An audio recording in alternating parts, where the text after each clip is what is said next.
What is up, Pod Nation? Welcome to the Audio Slate podcast. We like to see ourselves as kind of like the flea market vinyl booth, dusty, random shit. You're just kind of scuffling through some random nerdery. So we're here, Audio Slate podcast with my friends Anthony and Tone. What are you guys doing tonight? It's Anthony here. Yeah, we're like we get the jazz section covered, we get the metal section, we get the punk and hardcore, we get the classic rock. It's all in one spot. You get dusty fingers. We're here to scratch that itch. Tony, we had quite the guest tonight. Who do we have? We did. Going out of the double-digit episodes, number 99, with a bang, we had Benny Horowitz of the Low End Theory, and then the Gaslight Anthem, which you probably know from him being in that band, and also he's done some new stuff with Mercy Union, right? That's the new band he's in now. So he's a podcaster as well. His two podcasts are Going Off Track, and then he also has the Tune Up, which is a little more sports oriented. And we get into a little sports nerdery with him too, because he's an NBA head. He likes the Nets. We like the Celtics. He's got a one up on us right now because his team's better. So lots of fun with Benny tonight. Lots of music nerdery. Lots of ground up DIY stuff, all the way to being the big time band with Gaslight Anthem. Here it is, Benny Horowitz.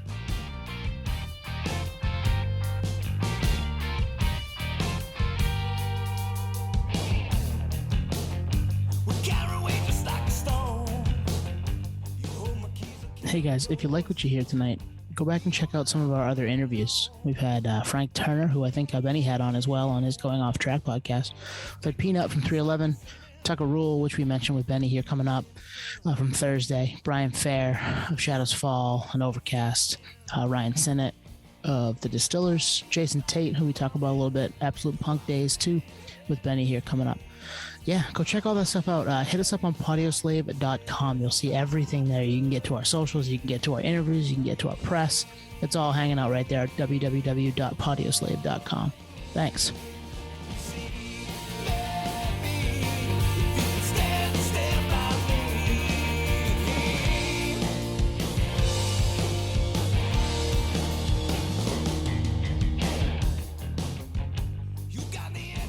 All right, Benny, thank you for coming on the podcast. We appreciate you spending your time with us. Pleasure. I'm currently Googling pizza places in Portland, Maine, trying to help you out, but yeah. I'll focus for now. So we're kind of blessed on this podcast because in the last month we've had two what I call New Jersey drumming royalty. We had Tucker Rule from Thursday on about a month ago. He would definitely be in that category. That's awesome. Would you put yourself in that category? No, I wouldn't. But if you would like to, I'm not going to argue with you. It's nice. I'm getting old. I'll take some accolades. Nice.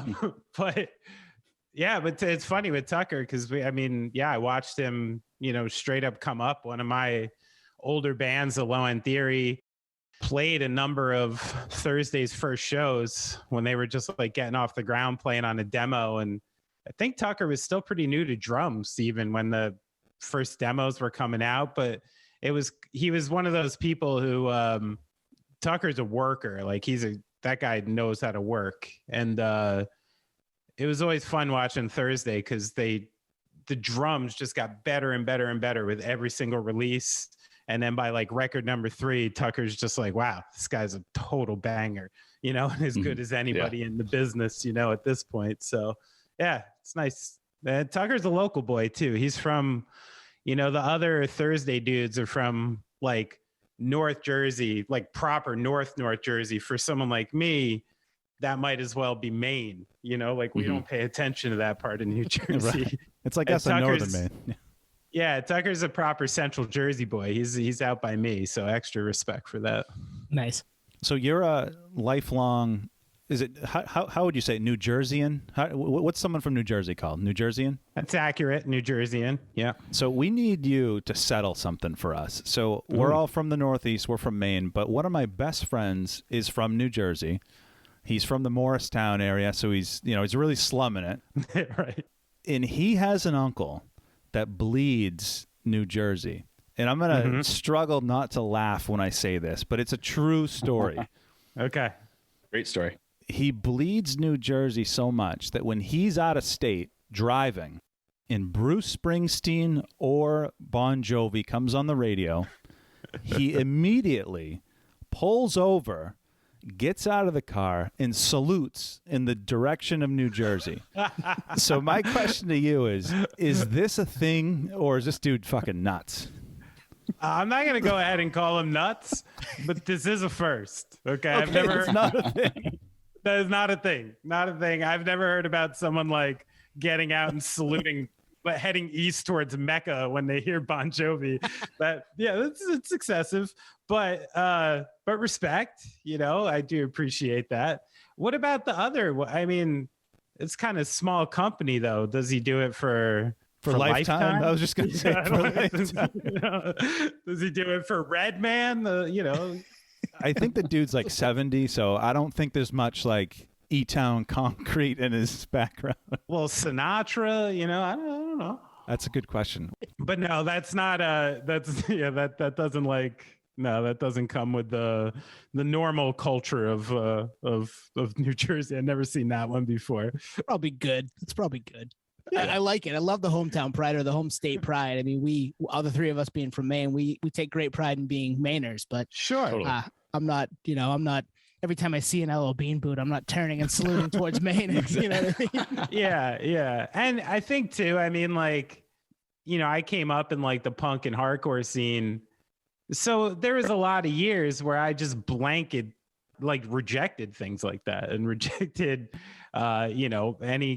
especially something like Bon Jovi was over the top mainstream rock. So totally, I spent a good 10 years of my life being too self-righteous for anything like that, And honestly, with the Bruce thing, it was always this. He was like a presence that was always in your life, like an ex-president or something, like Ronald Reagan. It was just like a name bigger than life. And I never really knew anything but the hits until I met Fallon and started getting down. And he was such a Brucey, and I'm like, oh, okay, I get it on a different level now. But prior to that, yeah, it wasn't an integrated thing into my life. Neither of my parents were into it. So, well, that's kind of a good place to start. And you've probably done this before, but for our listeners, what were you listening to early on? What was the stuff that kind of got you into music and excited about that? I mean, I think besides for just kind of getting into some random pop music and stuff at first, I really got into cock rock. I was a proper fan of Skid Row, Motley Crue, Van Halen at the time. And I think that is maybe what started leaning me towards heavy music. And then my mom was a big hard rock fan, Zeppelin, Queen, The Who.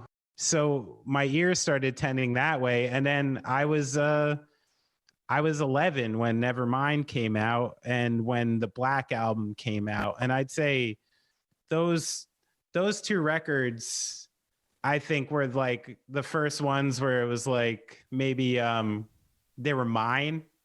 They were absolutely. The first ones where yep. I'm into heavy music and these are made for me. And these are mine. And I really gravitated towards it. I was a huge Metallica head and a huge Nirvana fan.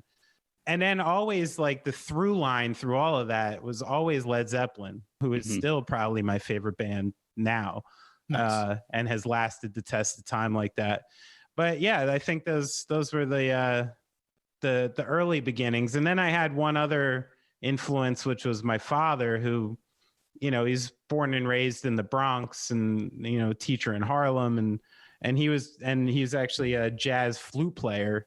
Oh, wow. And was really heavy into jazz and then 60s soul and Motown and stuff like that. And so there was always that going on in his section of the house. So that was definitely an early influence too.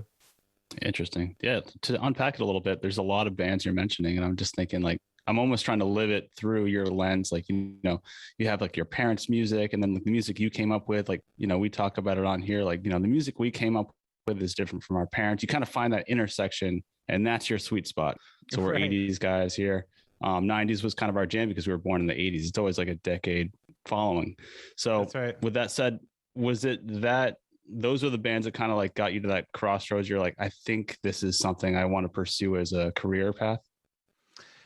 I wouldn't say that. No, I mean, no. The drums kind of came separately. They came a little before that. And I gravitated towards the drum set, and my mom was working a second job as a manicurist at night, and she had befriended like a couple of the women she worked with there, and I was already starting to gravitate towards music, and she brought me to meet up one of her friends in Somerville, and I walk into this room, and there's this giant drum set with like bunch of records behind it and stuff. And it turned out this woman's boyfriend, Tommy, was like a local rock drummer.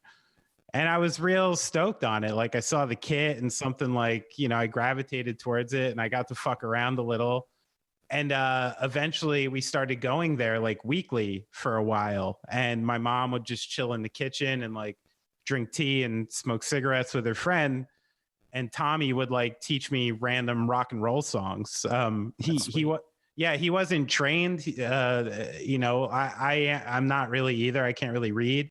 So he would just like play along to a song and have me sit down and attempt to play it and teach me some stuff. And that was like my introduction to drum set, was literally like via rock music, you know? And that's, I think, one of the reasons why I'm so happily pigeonholed as a player. Like I'm like very happily a rock and roll drummer, you know?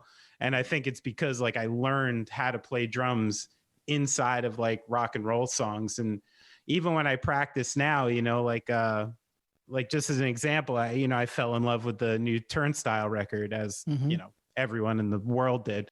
And the first thing I want to do is learn it on drums, you know? And like, nice. I know that whole record front to back on drums now, because I just was really enjoying it. And a fun way to play it for me is like to play it on drums. So I think, to answer the long question, I think that was like my connection into actually playing. And I certainly didn't see it as a career. I mean, like at that age, right? Yeah. And the scope, especially, you know, I started playing in these like punk bands and hardcore bands where like still at the time there was a pretty serious limit on what was even possible with music like that. You know, the level of success that you could achieve wasn't like financial or societal, you know what I mean? Right. Like it was like sick of it all. Like that was the apex of what you could possibly be. And I had no idea what it was like to be in sick of it all. So yeah. So actually at that time, I was much more focused on being a promoter. I had gotten into booking and promoting like punk and hardcore shows in Jersey. And if you asked me from like, you know, 13 to probably like 17, I would have told you I was going to be like a promoter and I wanted to like open a club in New Brunswick. Like, and a lot of the times, like my shows were just the vehicles to like get my bands on shows, you know? Nice. Of course. Yeah. And we've seen the flyers, like Brothers Keeper Despair at Manville Elks and all that. Oh yeah. And that was a good one. Heard you on other podcasts and stuff. Do you think that was like your formal introduction into the music industry, or do you think it more came from the creative side on the drum side? I think I got both, luckily, you know, like I did get that taste of like the business side and an artist like early on, where I learned there was a balance and like a give and take. And like, I maybe an example of that is like when I was heavily doing shows, of course, I get hit up a lot by bands who have nothing to offer me. You know what I mean? How are you getting hit up? Because this is 95, you're 15. Like, this is my mom's phone number. It was pasted on every one of those Manville Elks flyers you see. That 908 number was the number at my mom's apartment. I'm gonna prank call. Amazing. Yeah, and I wonder what would happen actually. And what was funny about that is like, you know, I would take these calls, and back in the early mid 90s, like those when long distance still costs a lot of fucking money. That's right. Oh my god. And, and I'm trying to call people like all over the country, and they're calling me back, and I got my ass fucking handed to me about a phone bill. I hadn't even realized I racked up like $100 or something, and it was bad. It was like the second coming. So my buddy Evan, who was tech savvy and a little shady, they figured out how to convert the Radio Shack pocket organizers into phone dialers. Wow. So So it had 3 buttons on it that would mock nickel, dime, and quarter sounds, because that's how the phone actually operated. It didn't actually eat your money. It was like a noise thing. You would dial the number, and then the operator would be like 225, please. And then you put the organizer up to the dial, and you go. Oh man, that's so good. And amazing. Pretend like you're putting quarter, you mix a couple dimes in and nickels just to make it seem like, every once in a while you got caught, like someone would be like, next time, honey, next time, or something like, but it worked all the time. So I had a beeper, and I would like get pages or have someone just leave a message. And then, like I would go to this Quick Check, like not far from my mom's apartment, and sit in a phone booth with my little notebook and book shows. That's amazing. That's so cool. Like we all have that friend Evan that you just described. We all know that. We all know that guy. You need Evan. You needed him. Absolutely. Yeah. And like that's a grind right there. That is hustling. I love that. Yep. Evan's a Bitcoin billionaire right now. Evan, I'll talk about it. Evan's got a great life, so I'll talk about him. He actually got his master's in economics, went to Wall Street, was like a compliance officer, was like, fuck that. Took his money, like traveled the world for a year, and wound up in Miami, and is now a wedding photographer. Wow. And a very successful, of course, he's like a very successful wedding photographer, because that's what he does. Evan's a pimp. Love that guy. Because that like 15-year-old hustle doesn't stop at 15. It extends to a different medium, That's in your heart. Yeah. That's in your heart. Pre-internet. Like how the hell do you he must have had an older brother or something that taught him it. Yeah, he was just savvy like that. But you're right. I do truly believe in that. Some people got the hustle. Some people got that that kind of like work or drive in them, and some people just don't. Just can't teach it. So I'm just picturing like, because you're on the East Coast, so you're probably booking some West Coast bands, so they're 3 hours behind you. So you're probably getting like hit up at 10 at night. Benny, we got another call. Yeah, I mean, it was like. It's an extremely long story and a complicated relationship with my mom, but it was just me and her. We were in this apartment together, and honestly, we were really like more friends at that point than a son and a mom in a lot of ways. So there was like, for a lot of the things that were lacking as a kid in that environment, there were upsides, which were she didn't give a shit. Like I could get a call from someone late, and actually the day of shows, this is pre MapQuest, pre Google Maps. So every flyer had directions on it. And if it didn't have directions on it, it had to have a number. So the day of a show, especially a big one, my mom would plant up at the phone. Oh, wow. And I would write down like directions from points, east, north, south, and the person would be like, oh, yeah, I'm coming from like Philly. And then my mom would have these directions to like give to him. Yeah. And my favorite story about that was I got a call once from the Get Up Kids to do a show, like when they were still, I think on the 7-inch, pretty small. And they left a message and it said Matt Pryor from the Ghetto Kids.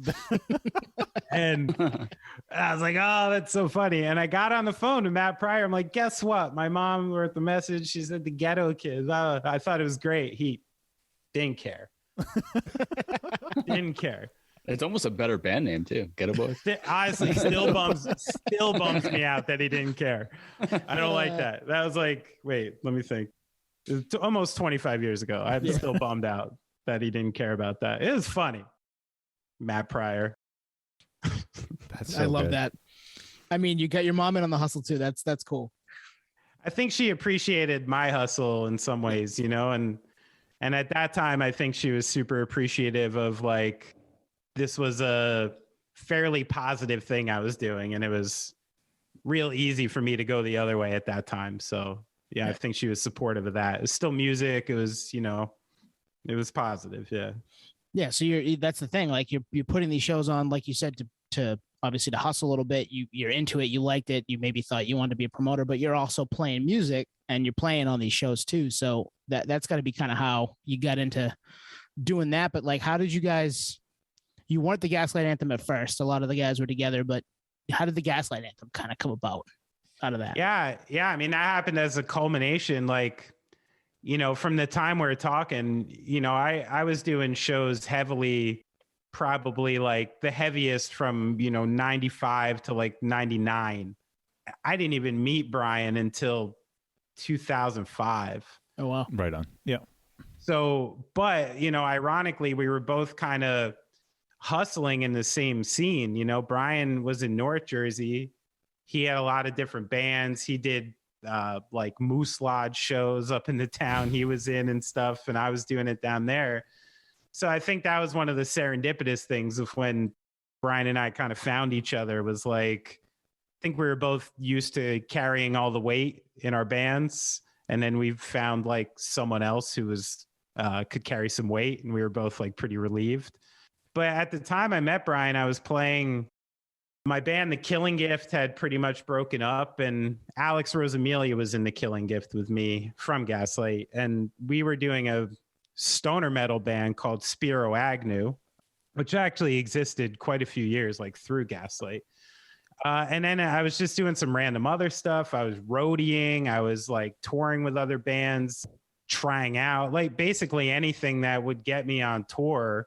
I was kind of in like a little bit of like a last ditch effort part of my life to get something with music like serious and going. Cause I had a couple serious like teases that gave me like a taste of what it could be. And then, you know, and then people would quit or a label would back out. And there was all these like, you know, close, but no cigar kind of situations. And so a mutual friend, Jay Small, and his wife at the time, Jane, were running a label called XOXO Records, who had signed Brian's band, This Charming Man.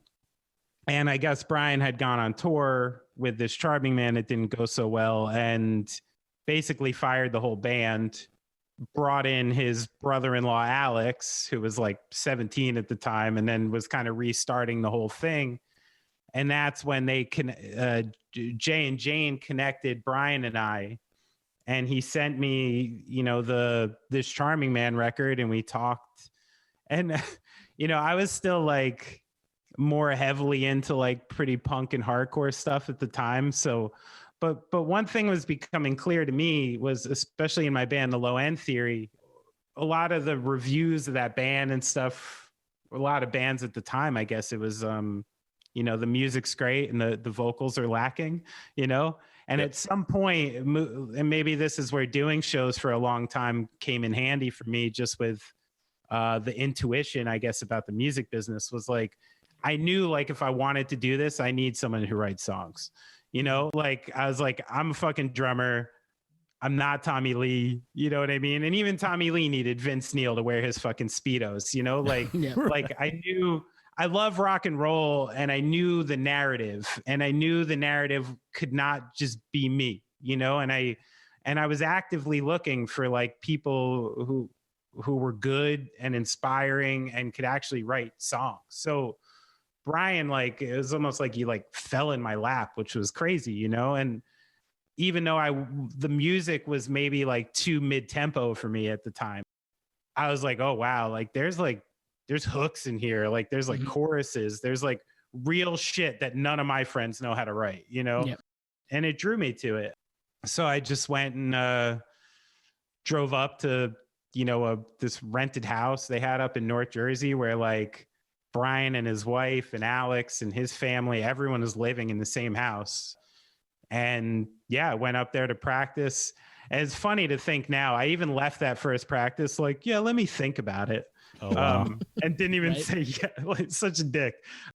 And yeah, and then like I remember I was at it's a weird memory, I guess one of those flashbulb memories because it's an important moment. But Andy Diamond, who everybody met later on through the years via Gaslight, you know, he's an old friend of mine from New Brunswick, and him and his boys used to do a kind of drunken yearly Labor Day softball game at Johnson Park in New Brunswick. And I remember I called Brian and said, yes, I'll be in the band at that drunken Labor Day softball game, where I think I was in an air cast.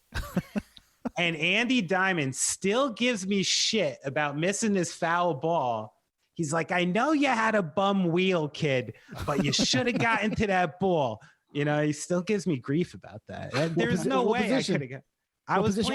I was playing third in that game. That's tough. Yeah. The hot corner, man. That's I tough. know, with an air cast. Gee, you got to stick you at first base or right field. I was hitting dingers that day. This is all he remembers. He's like, I know you had a bad wheel, kid, but you should have gotten. But yeah, so that's how I started playing with Brian. And then it stayed This Charming Man for a while. And we had the old guitar player, Mike Volpe, and we went in to record the first record that was going to be on Eyeball Records. It was kind of like an updraft to Eyeball.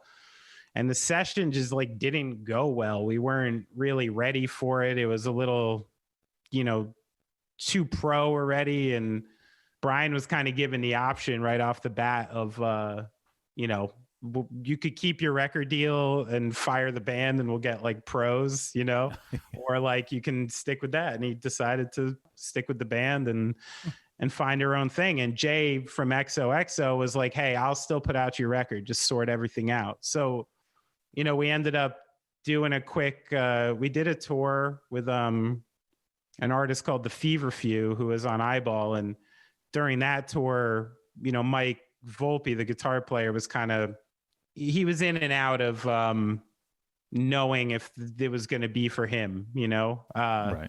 And kind of quickly, it seemed like that life wasn't for him, Mm-hmm. I don't know what he would say about that, but that was my perspective on it. And then we ended up, I was like, listen, I know a dude who's like amazing at guitar and is just up for fucking anything.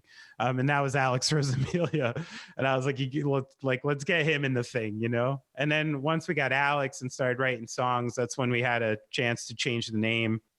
And we did the Sink or Swim demo, which was We Came to Dance and Drive, Navasink maybe, and did that. And we're kicking it around. I was touring with other bands and like roadieing and stuff, throwing that demo around like the US. And then we put out the record, and that's kind of, I love that.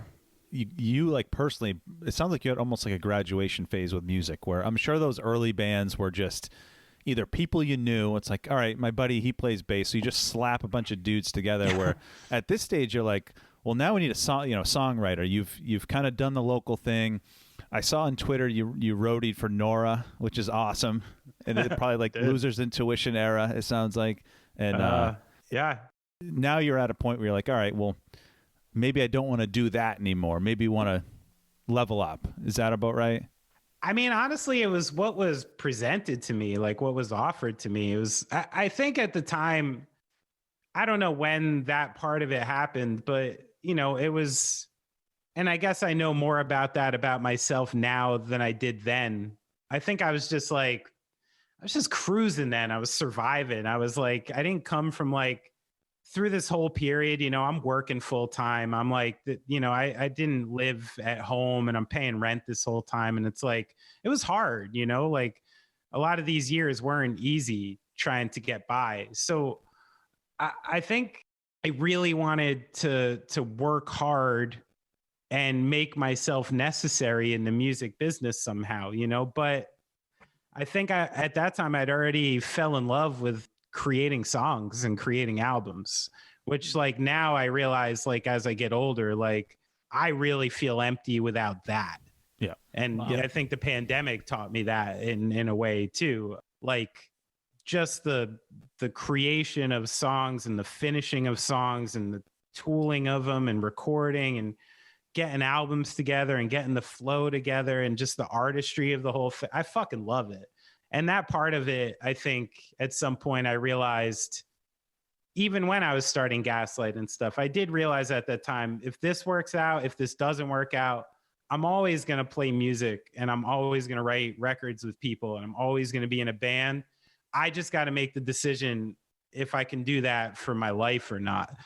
Cause like my life was like getting fucking hard and I was having some other opportunities that I could have taken actually.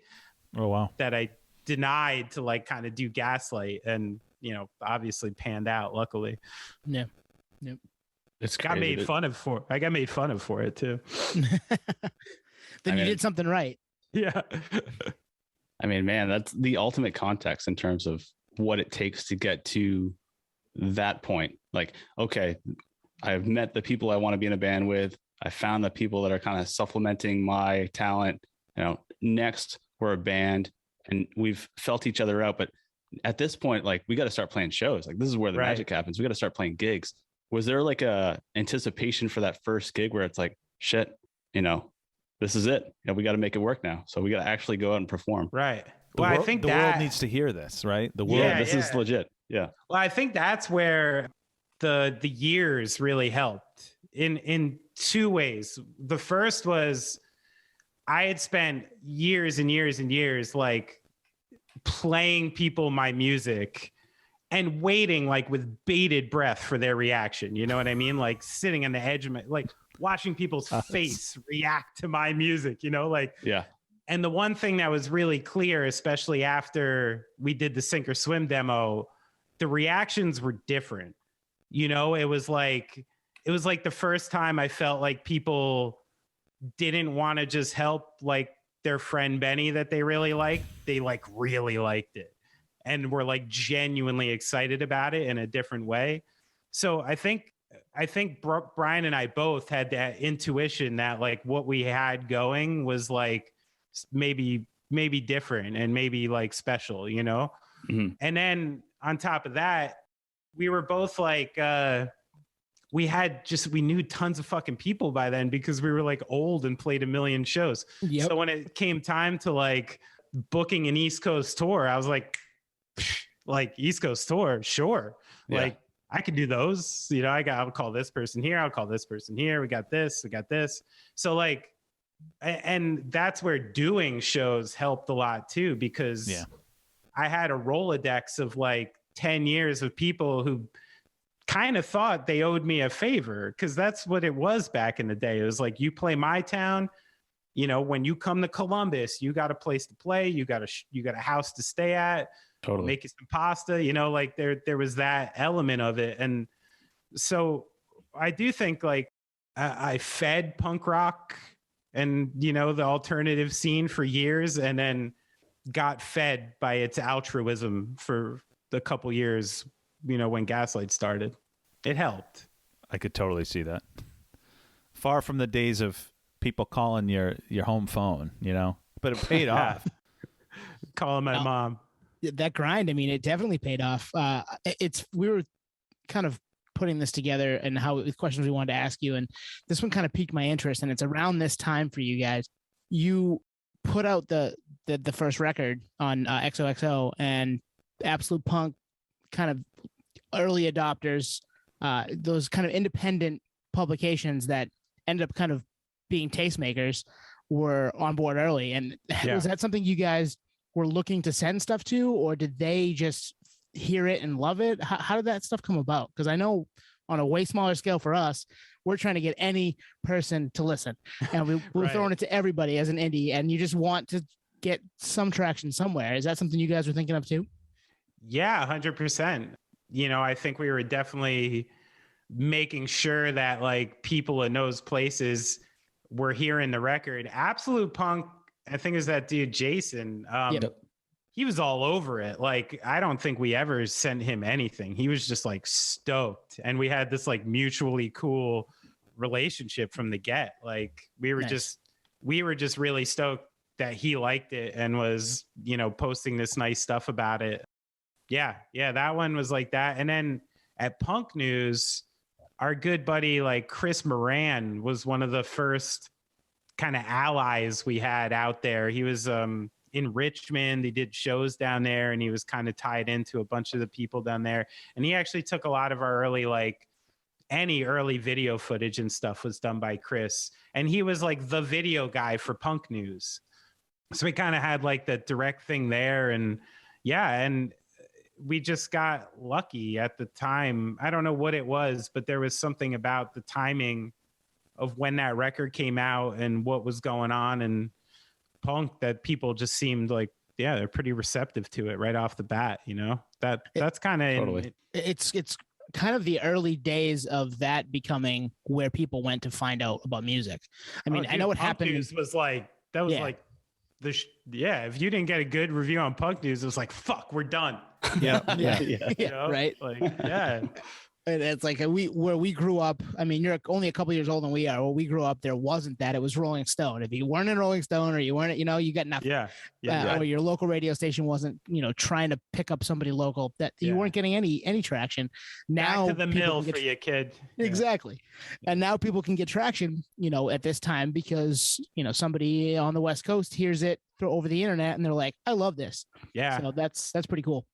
Yeah, it's definitely true. That's, I guess, in hindsight, that was really the beginning of that, and arguably the death of the local scene. It's a bigger conversation. That's true. Yeah. I was going to say, but that's kind of like an even playing field at that point. 06, it's right before the iPhone drops. And there's the kind of like that, I don't know, indie promotion engine that's working in tandem with, bands that are kind of coming up at that time. It's just, that's a sweet spot. We all lived it. We all know it. But to go along with it, the promo engine is definitely what we were talking about earlier, that, the live shows, the whole touring aspect. At this point, you're touring with bands like Against Me, which are also on the come up. Any highlights that come up for you locally? Local shows are popping off. You're adding to festivals. We want to hear it from your perspective, just like what was going on in that era for you personally. The Against Me thing was big for us. Just totally. like our ties to the band in general. So early on, a guy named Ryan Duffy and the other guy's name's escaping me. I'll remember it later. They were working for Vice at the time. Nice.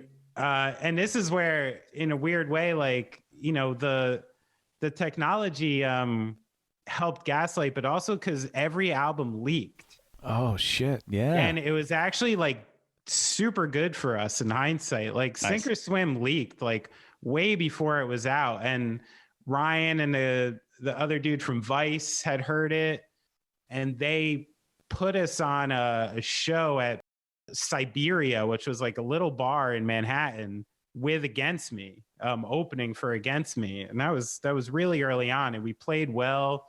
And that basically got us connected into Against Me world. And sweet. That's why Sabbath Productions put out the Senor and the Queen EP.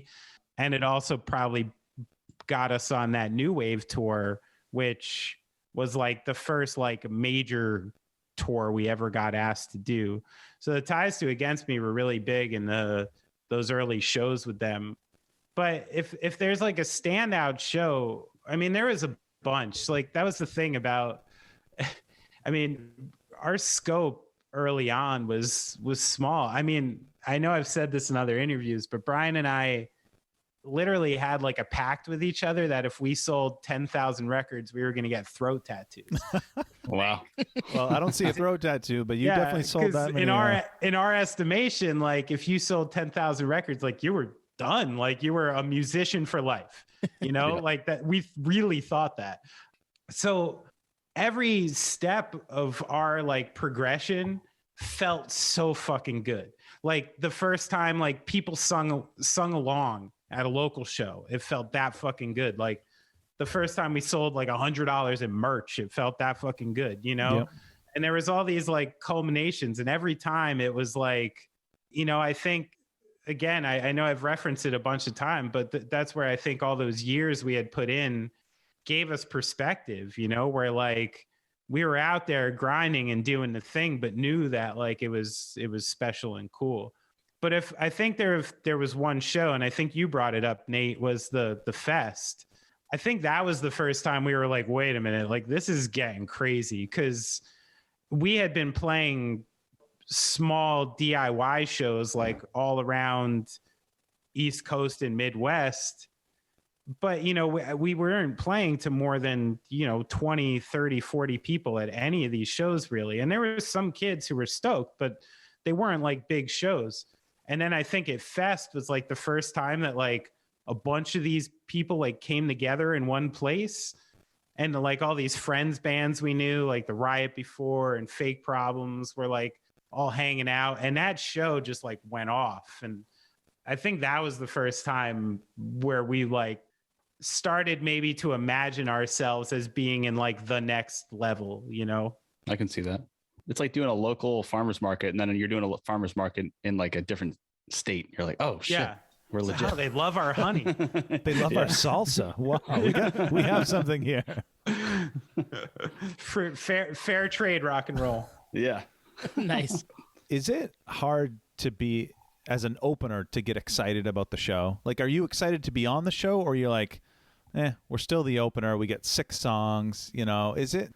And I guess just having the backdrop of how big you guys got, it's almost hard to picture you that. But I'm curious from your perspective, you know, was there any inkling like some nights just to be like, fuck this, we're playing 9 songs. Fuck the opener. We're playing 10 songs. No, never that. And I think that's where like having 4 people who really understood a good like working class value being in the same band really helped.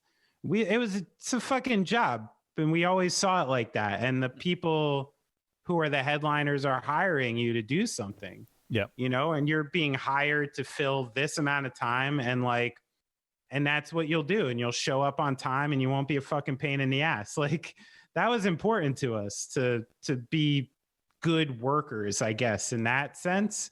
But as far as playing, we were really competitive. Yeah. You know, like that's fueled a lot of it. Like, yeah, I respect Against Me. I respect Rise Against and all these bands, but I want to be fucking better than them. Right. You just answered a question I've wanted to ask every guest. Like, Yep. Are bands competitive? You know, Yeah. yeah. Yes, of course. I think though, I think just like in sports or something, you know, the really successful people understand that like all boats come up in the rising tide. You know, so don't, you know, not competitive to the point that you're knocking anybody else down, you know, but like, does every band on a 5-band bill want to be the best band of the night? Yeah. And do you want to be the band that everyone's going online after being like, it was a good show, but that band fucking ripped? Yeah, of course you do. like, I don't know. And I was always driven by that. I remember we got on that New Wave tour with Against Me, and they were fucking firing on all cylinders in those days. Like, their show with like Andrew in the middle of the stage still, and like, oh my God, it was a fucking powerhouse show. And we played our first show, and we played it the way we knew how to play shows at that time. You know, we played like 2 songs, we tuned, you know, play another 2 songs, maybe Brian talks a little, like. And then we watched the first night we saw Against Me play just, I think like 15, 16 songs without a stop. Wow. Like, Yeah. Damn. it's like roller coaster this show, and it's so intense. And we're like, oh, okay. Like, we got to be way better. And like, and we learned that, you know, you have 30 minutes before a show, shut the fuck up. Like, fire as many songs in that 30 minutes, like burn your fucking time, you know, and like you're done working at like 7:30 at night. So that's, you know, just, you got to put it in. Yeah.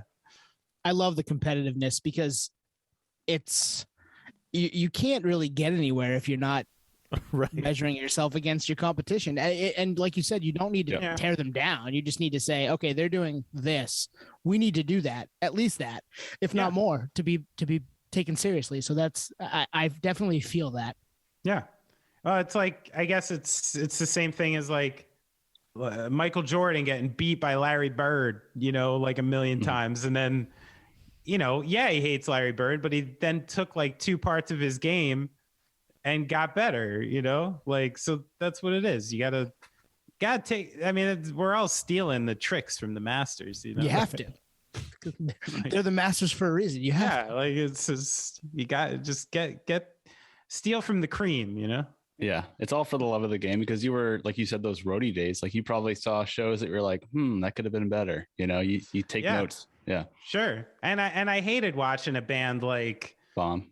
Yeah, or like just check out of the show, you know, or like not want to be there or something. Like, I always felt I knew so many people like back in New Brunswick that would have fucking killed to be on this tour, you know, like if you don't want to be here, I know 100 people back home who will take your fucking job. Trust me. Like, you know, 100%. And it kills, I think it kills you. It kills me. It kills any fan or band or Brody to see that, because it's a limited engagement. You're like, man, do you not realize that everyone knows that you don't give a shit? Like, we all see it, you know? And that's where there is like a general exchange, like, you know, that has to happen. And I remember Brian and I had this conversation fairly deeply, because if Brian used to have like a certain type of show, like where he wasn't feeling great or so, I would get on him, you know, and I'd be like, yo, like, what the fuck? Like, we're here, we got to do everyone like it's, and, you know, there became a point where he's like, you know, what do you do when you have like an awful day? And I'm like, I put my hair in front of my face and just fucking do my job, you know? He's like, you know, I got a microphone. Like, I got to talk to these people. I got to like pretend. And I'm like, oh yeah, that's true. It's true, you know? So there did come where like, it's like, what is the bare minimum that people are paying for a ticket? And they're paying for your music delivered well. And like, you don't have to be like a showman every night. Like, that's not part of the ticket price, but you have to deliver the goods well. That's part of the ticket price, you know? Yeah. And I think we always like felt that, like, just, you know, people are paying to be here. Like, that's a good point. I appreciate that, you know? That's a good point. That's like going to like a 5-star restaurant. The service sucked, but the food was so fucking, the food was so fucking good. You're like, it's all good. It's all set. I'll try it again. I'll come back. Yeah. I'll try it again. I won't tip but I'll come back. Right. It's like a Bob. And I remember Bob Dylan kind of being my reference for that, because he's famously someone who you'll go see play a fucking terrible show. Like, he'll tank shows all the time, but then I've seen it. Yeah. But then you'll catch like these nights where it's fucking Bob Dylan, you know? And I kind of like that. And I like, as the years have gone on, I want someone who's a singer for me, or someone who's presenting themselves to the audience to be honest and real. And like, I get bored when I see the robotic shows who are just changing only city names, you know, and I've seen it, and it's okay. And they play powerhouse tight shows every night, but you never get like magic, you know? And I do think like sometimes you got to like play some shit shows and like go through the mud a little to get like magic shows, you know? Yep. So like at this time, this era where it's like right approaching the Sidewind Dummy days, I think that's when I personally like started to get a buzz about you guys up here in Maine. And I'm just curious, so 59 Sound and American Slang both came out on Sidewind Dummy. What drew you to them? I mean, me personally, when I think Sidewind Dummy, I think 7 Seconds, I think Kill Your Idols, I think, well, now like Title Fight, that was after that, but like, why them and why you guys? Well, I mean, if I'm honest, at the time we could assign to like any number of like the bigger indie labels like that. I bet. And, you know, there was a lot of things to weigh. I think the cool thing with Side One was I loved, like, I still love Joe Sib and Bill. Like, those guys are just like warm, cool people who I enjoyed being around. But they also presented kind of this model to us, which was always what we strived, which was, how can we be a successful band without all the mainstream stuff? Yeah. You know, like, how can we do it without, and like a band like Flogging Molly was like a pretty good example of that, of like, you know, how big a band can get without any mainstream love really at all. So I think that being part of their thing was a big part of it. And then there was like an ease to it. Like the first time we met him, Joe Sib was fucking breaking down my drums. I remember like thinking like, because he's a total spaz of a dude. I don't think he'd be mad if I said that. And he went and saw us at a show in San Diego. And I remember him and we were bad that night, which was funny too. And I remember him being outside and just like talking a mile a minute and just breaking down my drums with me. And I'm like, and I got the keen sense. I'm like, I don't think this guy's trying to impress me. I don't even think he knows he's breaking down drums right now. Like, you know, because he was just like hyped up. And, you know, we went to their office and there's just like tacos and I don't know, it's just mellow and it just felt right, you know? And they also had a very interesting model for Europe that none of the other labels had, where essentially all the other labels were trying to do like their record label in Europe and have this like broad European thing. Side One Dummy had this method of licensing the record to each individual country. Oh, wow. So it was like we were technically on a different label sort of in each country in Europe with the album being licensed to them.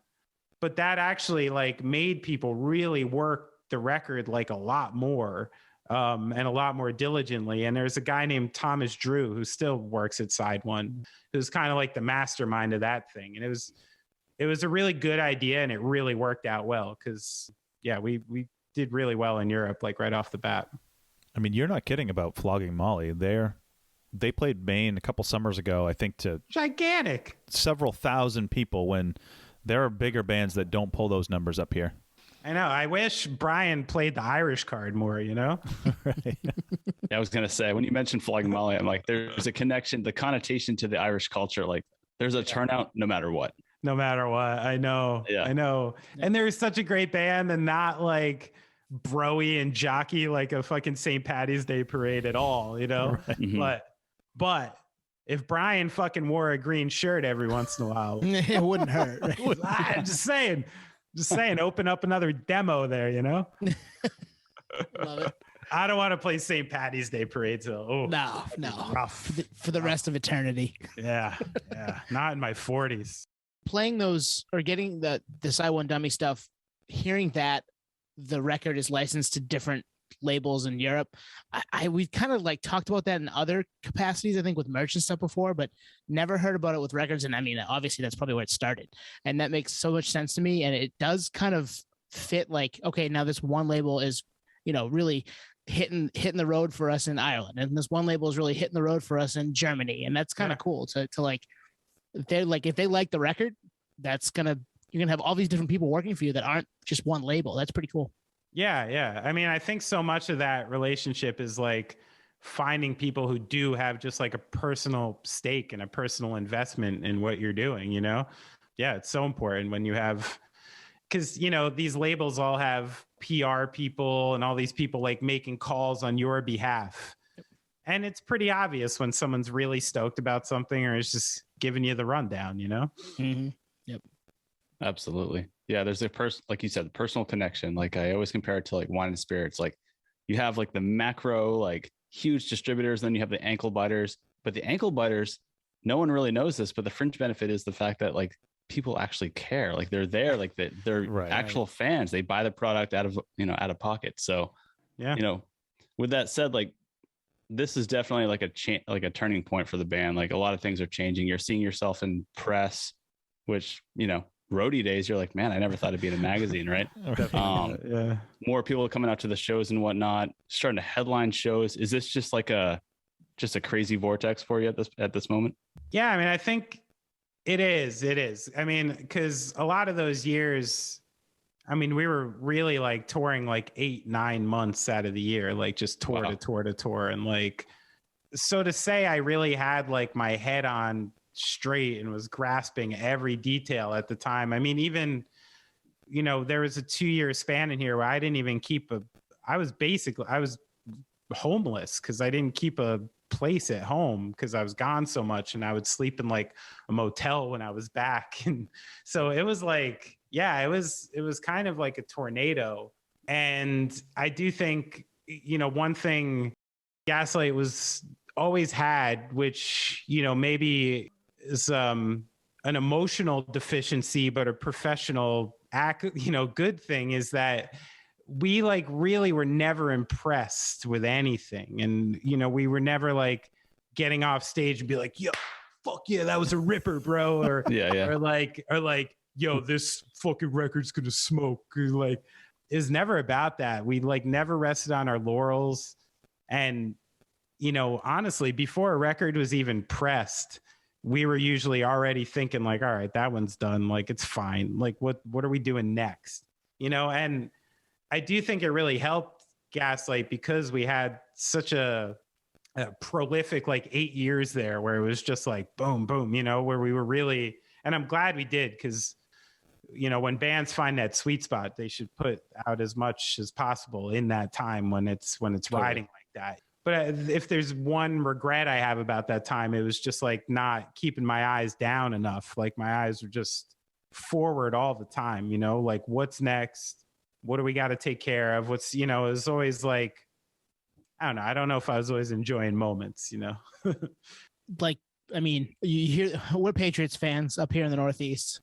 You always heard that from Belichick. It's like, all right, cool, we won today, but on to the next one. Like, as a Giants fan, I'm the only person who can big time you and all. Yes, and we've had other Giants fans on this podcast, and they've big timed us as well. And I got no leg to stand on, man. You got us twice. So were you rooting for the Bucs this weekend? You must have been, right? Yeah, kind of. I mean, you're all Tom Brady sycophants. I wasn't for gambling reasons, but I see. Right. I see. Gotcha. Allegedly. Is it Leland Maine now? No, not yet. Yeah. Wouldn't mind him getting to 8, obviously, just because it looks good for GOAT status. But I was so happy to potentially watch Tom Brady and Aaron Rodgers retire in the same like 24 hours. They still may. Right? I know. I'm hoping. I was like, did I just get to watch that? Thank goodness. Oh man, but the total sports tangent. But how about the Chiefs Bills game? Oh man, that was insane. We're going off track here, Benny. We are. Come on, get me back, boys. Yeah. So this is one thing I've always kind of wondered. So like we said earlier, that whole graduation stage where, you know, one day you're an opener, the next you're headlining. How is that? Like at that point, when you're an opener, yeah, some people are there for you. As a headliner, there's a damn good chance most people are there for you and they probably know your stuff. And that must be a total game changer, right? For sure. Yeah, I think like it just went like step by step, you know. It was like at first, you know, you're in a van and it's just the 4 of you. And then it's like, all right, we should probably have someone out with us to help drive. And we got some merch now. So now, you know, we need someone. And it's like, oh, wow, we have too much merch. We need a trailer now. And then all of a sudden you're like, oh, you know, and I remember exactly when this happened. We were touring and we got offered that Rise Against tour. And we had realized we didn't have anybody on stage with us. So we're about to go play like fucking hockey arenas. And if someone breaks a string, they're changing a string on stage. Like we don't have a person. And we're like, oh, we probably need a person, you know? And like, so it just kind of went like step by step like that. It's really, you fill it in by necessity. You know, when the stage gets bigger, you do what you got to do. And the room gets bigger, you do what you got to do. And you adjust the set and you kind of just keep figuring it out. So it was like kind of I think by the time we were playing like the full headlining shows, it had gone in such a progression that I think we were like fairly ready for it. Yeah, and you weren't industry plants. Like you paid your dues. Like this is an organic progression where definitely. It could go a different direction if you were a product of the label. That's right.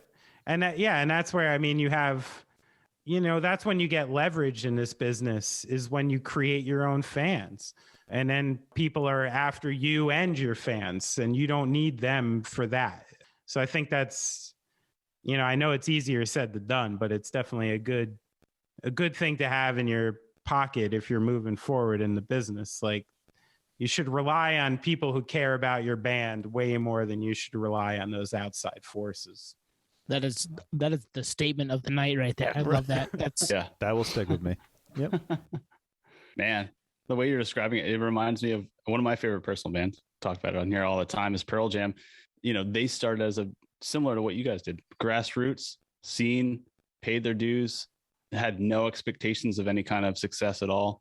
The documentary PJ20 has Eddie interviewed. He talks specifically of, we got so big, we didn't see this coming. You know, we'd play festivals in Europe, but we'd go back to the States and play clubs. Like it was just it was a weird dynamic to do the, you know, Rock in Rio or a Reading Festival and come back to the States and play Axis in Boston.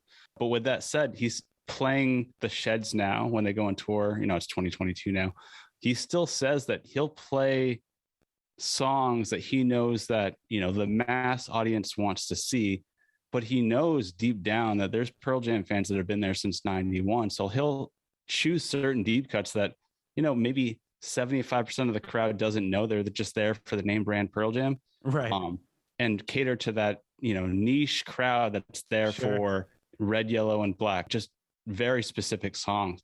Is that something that, you guys kind of implemented into your set, kind of going through this crescendo of like, okay, like people are here for us now. This is cool.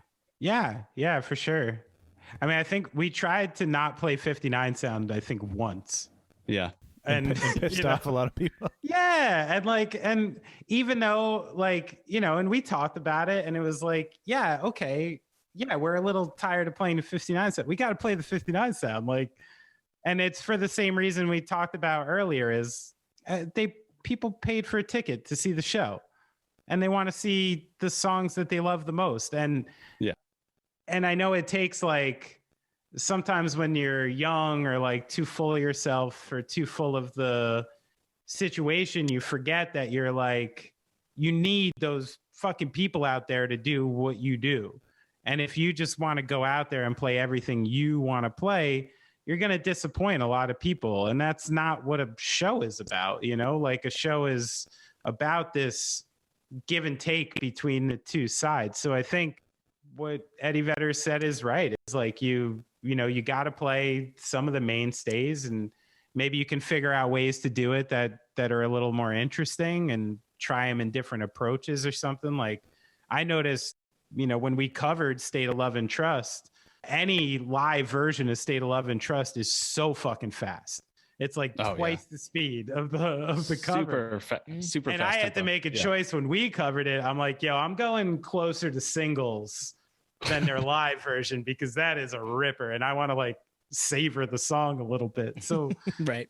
I think that's what it's about. But I mean, all in all, I think you got to create this balance of everyone having fun because it's mutually beneficial. If you're excited about the music and the songs, it's better for the audience. And if the audience is excited, it's obviously way better for you. But I think that does take some time to figure out not only how to construct sets like that, but also you kind of got to do some weird version of market research. You got to play a song for 2 weeks and see if anyone gives a fuck about it and what the reaction is like.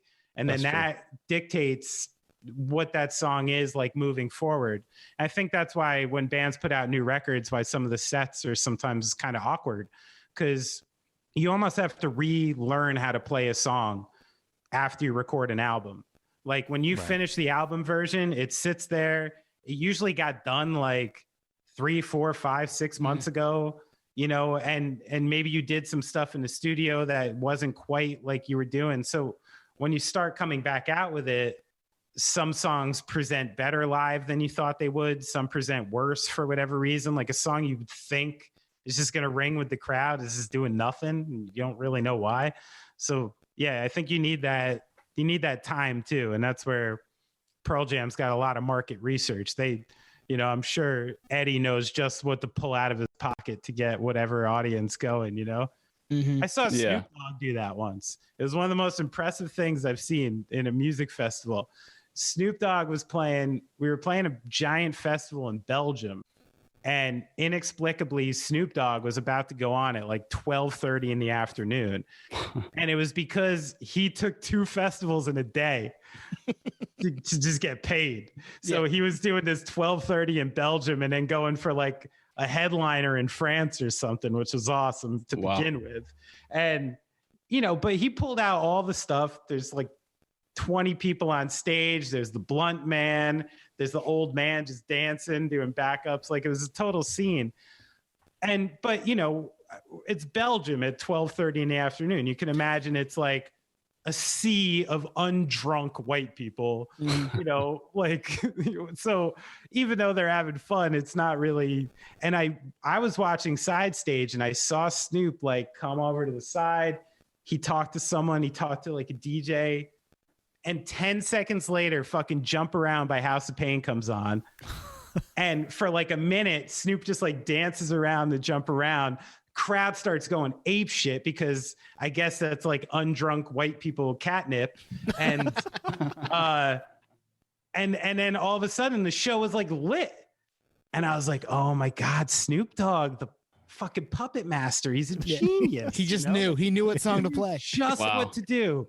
And so I think you get savvy, they get savvy over the years. Or like in Gaslight's case, we covered this one Stone Temple Pilots song once, and we knew it was a reach because it was like one of the pop Stone Temple Pilots songs. But we love this song. Everyone hears this song on the radio. They'll love it. It fucking bombed. Like, Really? Oh. Wow. And even though we enjoyed playing it, we're like, all right, out of the rotation, Yeah. Unbelievable. Oh man, it's so cool to hear it from your perspective, because us as fans, I'm like, well, for me personally, when we were talking about Pearl Jam, I'm like, I would just play all the deepest cuts possible. But to your point, it doesn't transcend that way live. It Always. just doesn't always work. It's just not the case. Yeah. Yeah. It's not reality. And bands who do that usually suffer, I think, honestly. Yeah. It's not Fugazi. You can't just be Fugazi. Right. Fugazi can be Fugazi. Yeah. I mean, on a super small scale, even this podcast, like if we know that if we talk about Tool, everyone's going to love it. But if we did a Dead Guy episode, it just, no one would, our audience wouldn't give a fuck. You know what I mean? Yeah. You just got to. You got to pepper it in. Yeah. Right. Exactly. Right. Find the bits and pieces to put in, but don't do a whole hour and a half on it. I got to do that on my podcast too. I get it. Yeah. We get a couple questions about that too. That notion of like balance, that's a perfect segue into major label signing. So like the Mercury Island days, to sign with a major, kind of having your roots, like there's a delicate dance you got to do, right? I mean, there's, you don't want to come across as sellouts. Dan Ozzie did that whole book recently talking about it. Good book. I read it. Yeah. How did you approach that? And how did Mercury come into play? Oh, there it is. Tone's holding it up. Nice. Yeah. So we were getting like kind of those people fishing around pretty much immediately after 59 Sound came out. We started getting interest from like majors and stuff like that. And we did, at that time, we hired like a fairly like, not like an underground manager type. Like we hired like a manager type. Like the people who were like our team were like pro as fuck, actually, like old school pro people. So, but we mutually decided like, well, we had signed to Side One for more than a record. So it was like, we felt that actual like obligation there. But we just thought like after 59 Sound, it was just like, it's too quick. Like we didn't like the jump yet. Like something about it just felt murky. And like we wanted to do one more on Side One and really build like our thing just so it was so strong that we could do whatever the fuck we wanted kind of.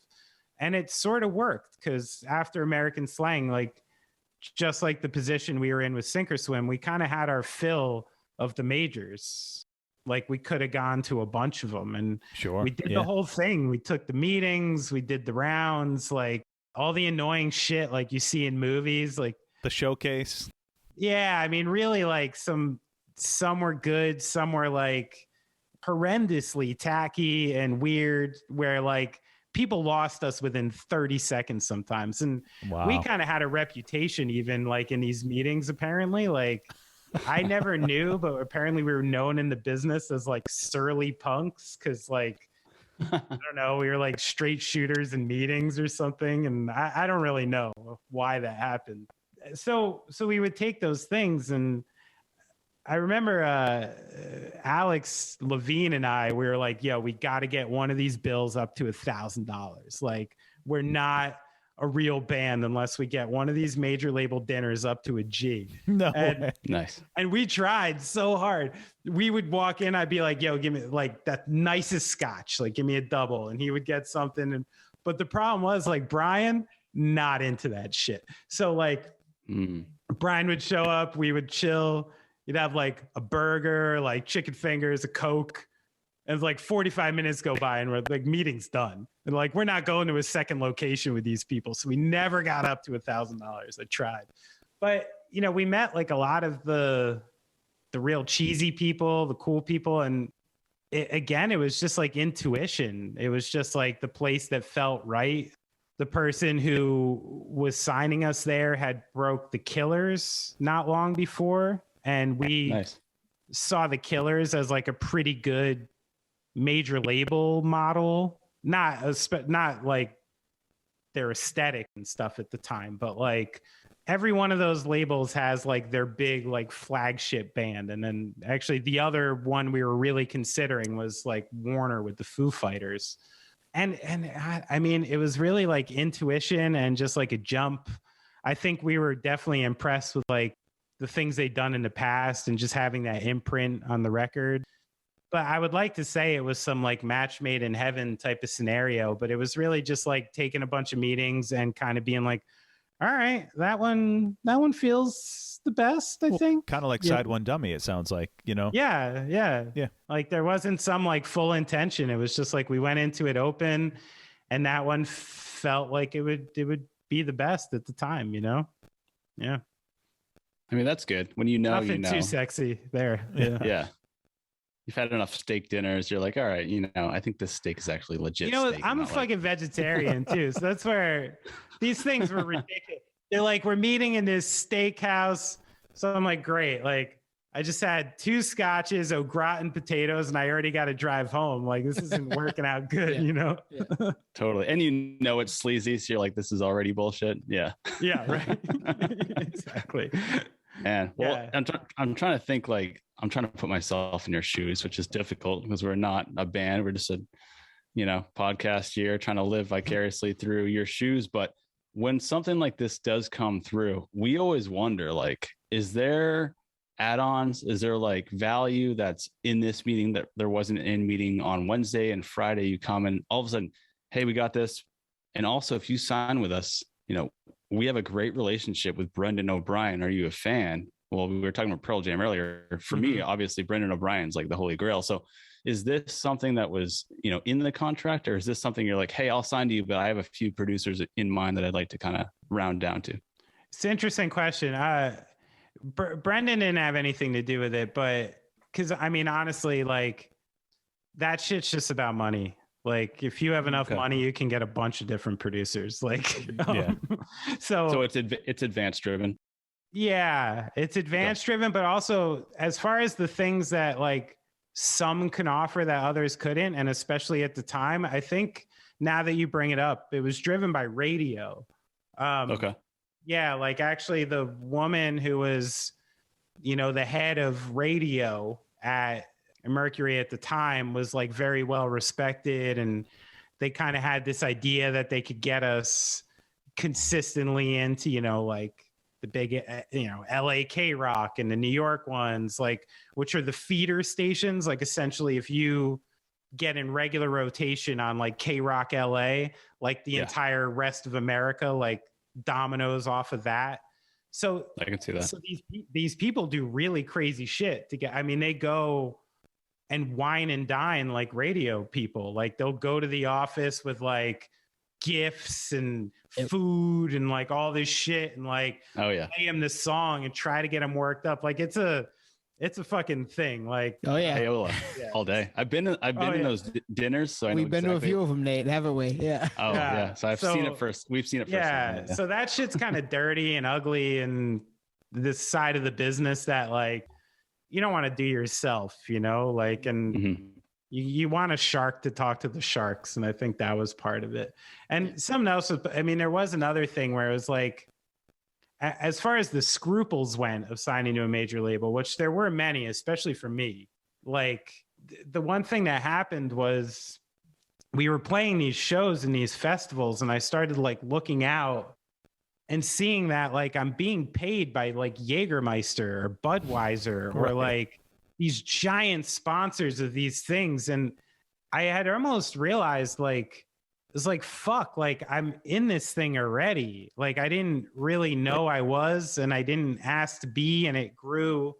And before you know it, you're playing, you know, Live Nation gigs, and you're playing these things that like, you're like, fuck, I'm in the corporate monster like already. Like I didn't even know I was there. And there was part of it, and part of my logic then was like, yo, like that means like they're taken from us. So that means like we got to fucking get ours. Like, Right. Like we're Totally. here.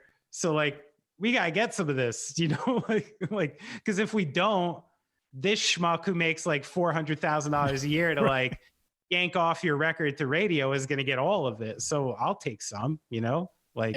It's funny you say that, Benny, because I'm going to kind of bring this full circle. Coming up the way you did, being like the one-man show at the Manville Elks, like being street smart, you could recognize that. Where if you're at some other band from Maine who has no street smarts, has no experience, they're not going to see that. They're not going to see like, you know, if they're eating, we need to eat. So I feel like, Right. Did that upbringing kind of like, could you see bullshit as a result of your upbringing, you think? Yeah. In booking the shows and booking the whole picture. Sure. Yeah. Yeah. Yeah. I think just in general, and it wasn't just me. Like, yeah, I think me and the guys had intuition about stuff like that, you know? Yeah, for sure. I think that's a yes. Yeah, you weren't just, again, industry plant. You weren't just, we're gonna put you guys on. We're gonna sell you to everybody. No, Nah. you've lived it. You've been up. You know- you've been in the small venues. Yep. You know what I used to bring up all the time was when I heard the story that Wu-Tang, when they like split off to each do their solo records, they all went to different labels to make sure that the Wu-Tang enterprise Wow. was like encompassing the industry and shit. And I always thought of like people like that, you know, it's like, I'm not meant to be here, you know? So like, fuck it. Like I'm going to take from these people while I am, you know? I mean, we could go on about that side of it for a while. I know Nate, having formerly worked at a major or interned at a major, his wheels are spinning, but we're gonna cut him off. Yeah. Nate would like to go for Nate another hour wants and a to half. dig. Nate But it's only 7:30 Nate's time. So Yeah, right. Oh yeah. All right, so you've done you signed with Mercury, and then the Island record comes out, Get Hurt, which is amazing record. We did a Perfect Songs episode a few weeks ago, and the title track was one of my picks. Great. Oh, really? Yeah, Oh, great thanks. song. Appreciate that. But you know, we won't get into the details of you guys, you know, kind of going on a hiatus or taking a break. But now you're in kind of a full circle moment. You're in Mercy Union. You know, do you think all that, like the last hour and a half, kind of prepared you for this, to see the good and the bad of indie, major, DIY? Because you've done and seen it all. It's cool. It is cool going through this because I don't think of things like chronologically, you know, and I don't see things on like a broad scale sometimes. So it is cool to, when you wrap it up like this, things make like a little more sense about your decisions, and, you know, but things will probably also, I'll think later in life, I'll be like, oh yeah, that guy was a fucking prick. That's why I didn't sign with that label. Or like, so, you know, there were probably details in the pudding there, you know? we got a couple lightning rounds. They don't necessarily fit in the chronological, you know, this is your life part of the interview. Sure. So first off, this is obviously topical with all that's gone on in the music industry the last week or so, but were you guys asked to be on the When We Were Young festival? If we were, the offer didn't cross my desk. Right, fair enough. So yeah, there's a chance. Yeah. I mean, it seems like they just put out like a blanket, Right. like a mass email to like a band group list. Just like, you guys want to play? Yeah, for 3 minutes and then you're done. Yeah. I don't know. Did you see that tweet the Riot Fest put out about it? And they're like, if your show is only one day long, it's a concert, not a festival. True. Yeah. I was like, oh, throwing smoke, Riot Fest. All right. Although they just added a third day today. Yeah. Oh, they did. Yeah. Same lineup I don't every know. day. So I don't know how that's going to work. Yeah, that doesn't make any sense. Hope those kids have fun out there in Vegas. I Yeah, bet the right? casinos are gonna fucking make a killing because Oh yeah. for some reason I just assume like Paramore fans are like not savvy gamblers, you know? They may not be. Yeah, they may not be. Yeah, I don't think so. I think we got a lot of slot players, let's just say, coming. Penny slots. Yeah, a lot Oh, of pennies. Mandalay Bay just licking their chops right now. Right. Bring on the emo kids. You're gonna buy all our hairspray and feed us with slots. Yeah. So we had to ask that one. Yeah. Yeah. So Benny, we're obviously big Celtics fans coming from the Northeast. We know you're a Nets fan. Yeah. How do you come to terms with the fact that the Nets will come up short this year? And it's Kyrie's fault. Like, how do you sleep at night? How do you sleep at night? Strange question. I know how you Boston fans feel about Kyrie, and I don't necessarily blame you. I mean, got up in front of the arena, said I'm like a Celtic forever, and then left 4 months later? Yep. And he's burning sage.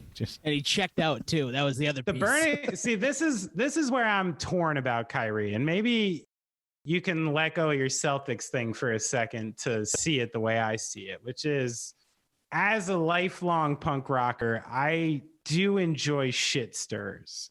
Mm-hmm. And like back in the day, I was like, I don't think Kyrie Irving thinks the earth is flat. Right. I was like, I think he's kind of fucking with people. I think he's like enjoying this. I think he likes knocking people off kilter a little. And I kind of like that. I also like the idea of an athlete being like, you know what? I'll take it tonight off.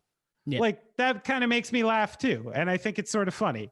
But that's also because I'm way less invested in like fanhood than I used to be. Sure. And if you asked me that like 10 years ago, I would have been like, fucking bum, doesn't deserve his paycheck. Get him the fuck out of here. I would have sounded like Sal from Staten Island on The Fan. But yeah, I try to be a little cooler about it.